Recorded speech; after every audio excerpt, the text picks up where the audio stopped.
In today's video, I'm going to teach you how to connect your bank account and set up bank feeds in Xero.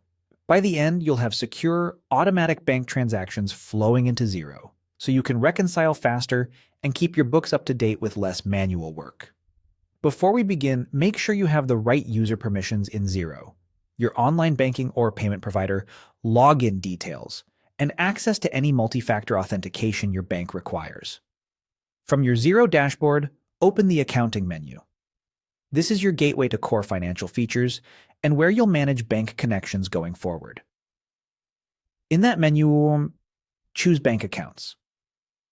You'll land on the page that lists any accounts already in Xero and gives you options to connect new ones. Select Add Bank Account. This starts the secure connection process between Xero and your bank or payment service. Connecting a bank feed simply brings in transaction data. It doesn't move money or change anything at your bank. It's read-only access designed to keep your ledger accurate and timely. You'll see a search box where you can look up your bank. Start typing the name and choose the exact match from the list. If you use a payment processor or gateway, search for that provider by name. Availability can vary by country and account type, so pick the option that matches your region and product. If you're unsure which to choose, refer to your bank's online banking name as it appears on their login page. For this walkthrough, let's use Stripe as the example. Click Stripe from the results to open the connection details. You'll see information about what data will be shared and how often the feed updates. Next, select Sign in to Stripe and connect. You'll be redirected to the provider's secure sign-in page. Log in with your usual credentials, complete any multi-factor prompts, and approve the connection.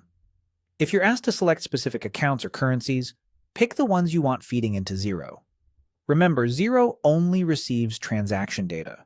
It can't make changes to your bank or payment provider.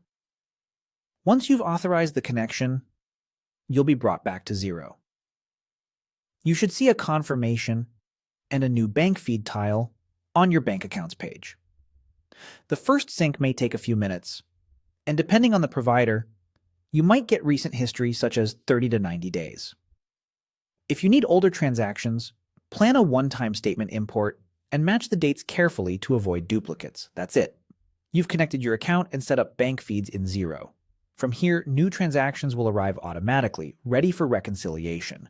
If something doesn't connect, double-check your permissions, confirm your bank supports feeds for your account type, or re-authenticate if prompted. Always sign in only on official pages and never share your credentials.